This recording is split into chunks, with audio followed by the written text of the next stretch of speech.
बाबा बालकनाथ की जन्म कथा। बाबा बालकनाथ जी की कहानी। बाबा बालकनाथ अमर कथा में पढ़ी जा सकती है। ऐसी मान्यता है कि बाबा जी का जन्म सभी युगों में हुआ, जैसे कि सत्य युग, त्रेता युग, द्वापर युग और वर्तमान में कल युग। और हर एक युग में उनको अलग अलग नाम से जाना गया, जैसे सतयुग में स्कंद, त्रेता युग में कौल और द्वापर युग में महाकौल के नाम से जाने गए। अपने हर अवतार में उन्होंने गरीबों एवं निसहायों की सहायता करके उनके दुख, दर्द और तकलीफों का नाश किया।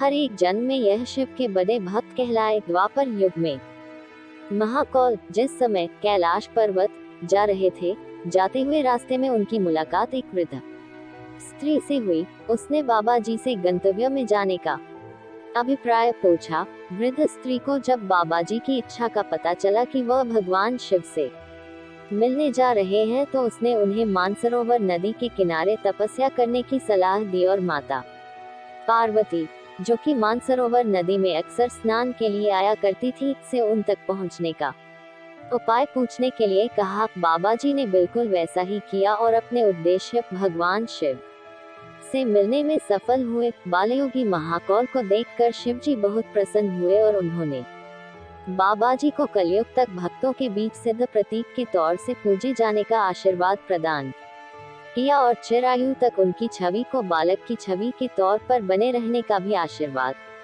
दिया। कलयुग में बाबा बालकनाथ जी ने गुजरात काठियाबाद में देव के नाम से जन्म लिया।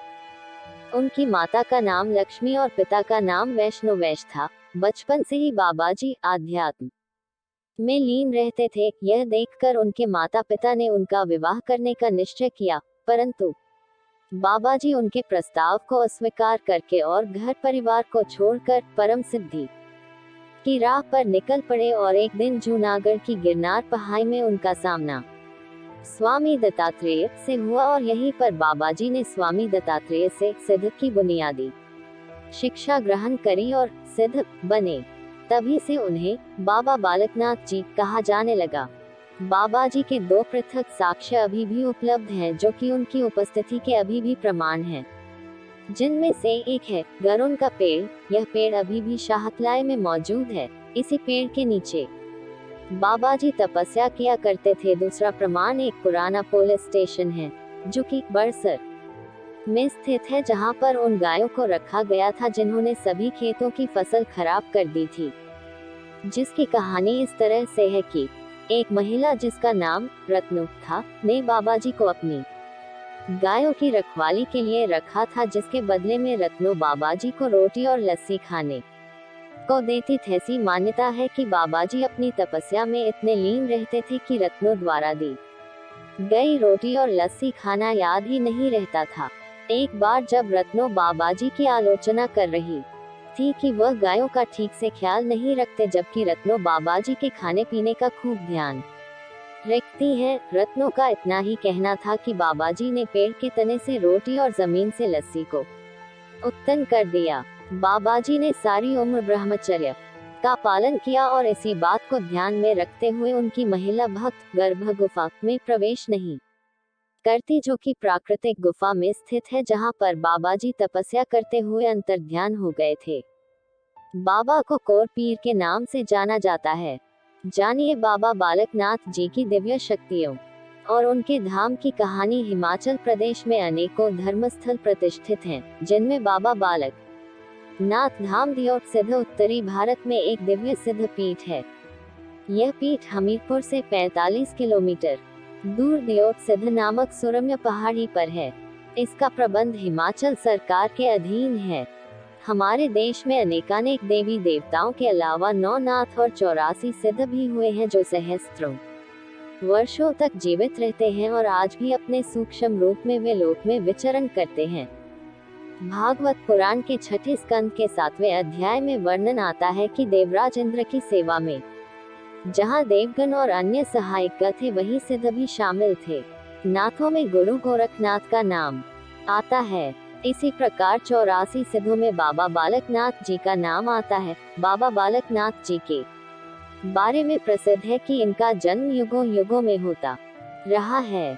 प्राचीन मान्यता के अनुसार बाबा बालकनाथ जी को भगवान शिव का अंश अवतार ही माना जाता है। श्रद्धालुओं में ऐसी धारणा है कि बाबा बालकनाथ जी 3 वर्ष की अल्पायु में ही अपना घर छोड़कर 4 धाम की यात्रा करते करते शाहतलाई जिला बिलासपुर नामक स्थान पर पहुंचे थे।